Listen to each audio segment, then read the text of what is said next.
நேயர்களுக்கு ஆதிசக்தியின் அன்பு வணக்கங்கள். வீரமலை காட்டை விழுந்தே வணங்குவோம், பொன்னிவள நாட்டை போற்றி வணங்குவோம். பாசமலர் அருக்காணியின் மாசில்லா தியாகத்தையும் வீரமுள்ள பொன்னரையும் விவேகமுள்ள சங்கரையும் நெஞ்சில் வைத்து வணங்குவோம். கொங்கு இனம் செழிக்கட்டும், கொங்கு நாடு மலரட்டும், தமிழ்நாடு வலிமையாகட்டும் என்று உறுதியோடு உருவாக்கப்பட்ட கொங்கு நாடு முன்னேற்ற கழகத்தின் எழுச்சி மாநாட்டில் பேச வாய்ப்பு கொடுத்தமைக்கு நன்றி கூறி என் உரையை தொடங்குகிறேன். கொங்கு என்றால் தேன், தேன் தித்திப்பானது, இன்பம் தருவது.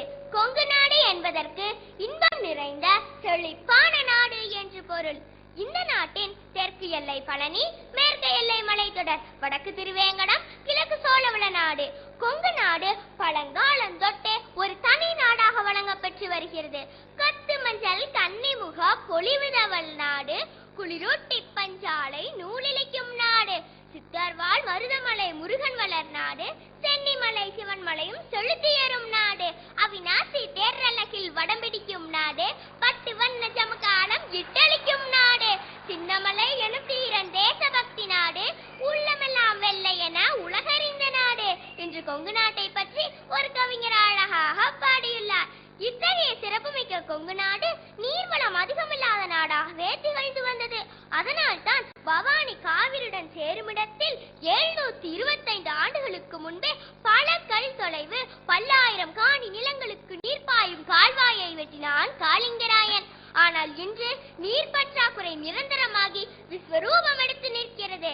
இதனால் பெரும்பாலும் பாதிக்கப்படுபவர்கள் விவசாயிகள். தனியொருவனுக்கு உணவில்லை எனில் ஜகத்தினை அளித்திடுவோம் என்றான் பாரதி. ஆனால் இன்று அந்த உணவை உற்பத்தி செய்யும் உழவனுக்கே உணவில்லாத பரிதாப நிலை. 32 மாவட்டங்கள் அடங்கிய தமிழகத்தில் 10 மாவட்டங்கள் அடங்கிய கொங்கு பகுதி மட்டும் மொத்த வருமானத்தில் 42% வருமானத்தை அரசுக்கு அளிக்கிறது.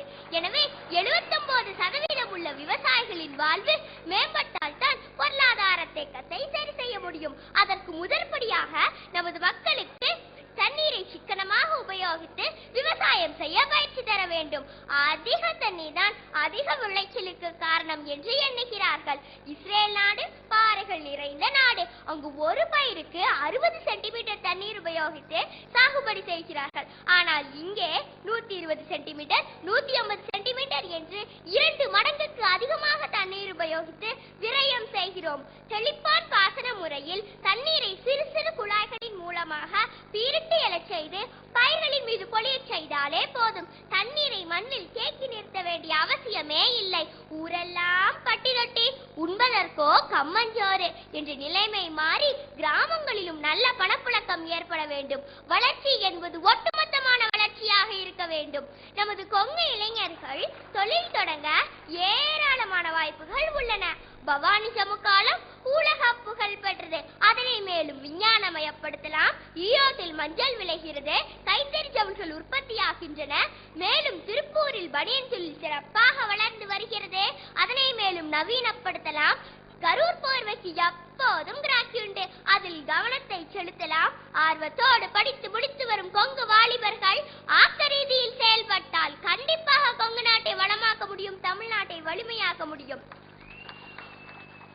ஒரு சாதாரண சக்கரத்தை சுற்றிவிட்டு அதில் களிமண்ணை வைத்தால் அது ஒரு அழகான மண்பானையாக உருவாகிறது. நினைத்து பாருங்கள் நண்பர்களே, இந்த பூமி இடைவிடாத சுற்றி கொண்டே இருக்கிறது. இதில் வாழும் நாம் என்ன முயற்சி மேற்கொண்டோம், என்ன சாதனை புரிந்துள்ளோம்? முயன்றால் முழு நிலமும் தொட்டுவிடும் தூரத்தில் தான். முயலுங்கள். இதோ இதோ வளமான கொங்கு நாடும் வலிமையான தமிழ்நாடும் உங்கள் கைகளில். இறுதியாக ஆனால் உறுதியாக ஒன்றை சொல்ல விரும்புகிறேன். அரசால் அப்புறப்பட்ட ஆண்ட பரம்பரையே, அரசியலும் புதிதல்ல, ஆட்சியும் உனக்கு அந்நியமல்ல. வேண்டாம் நியந்திக்கும் வீறு கொண்டு எழுந்திடுவாய். நன்றி. நன்றி ஆதிசக்தி. உங்களுடைய பேச்சு மண்டல மாணவரணி மாநாட்டின் தீர்மானங்களாக தீர்த்தமாக இங்கு ஒலித்தது. உங்களை வாழ்த்துகின்றோம், வணங்குகின்றோம். இதை போன்றவர்கள்தான் கொங்கு நாட்டு விதைகளாக வெளியே வர வேண்டியவர்கள். உங்களை இந்த மண்டல மாணவரணி மாநாடு வாழ்த்தி மகிழ்கிறது. அடுத்து அதே RKR பள்ளியிலிருந்து தனலட்சுமி என்ற மாணவி மேடை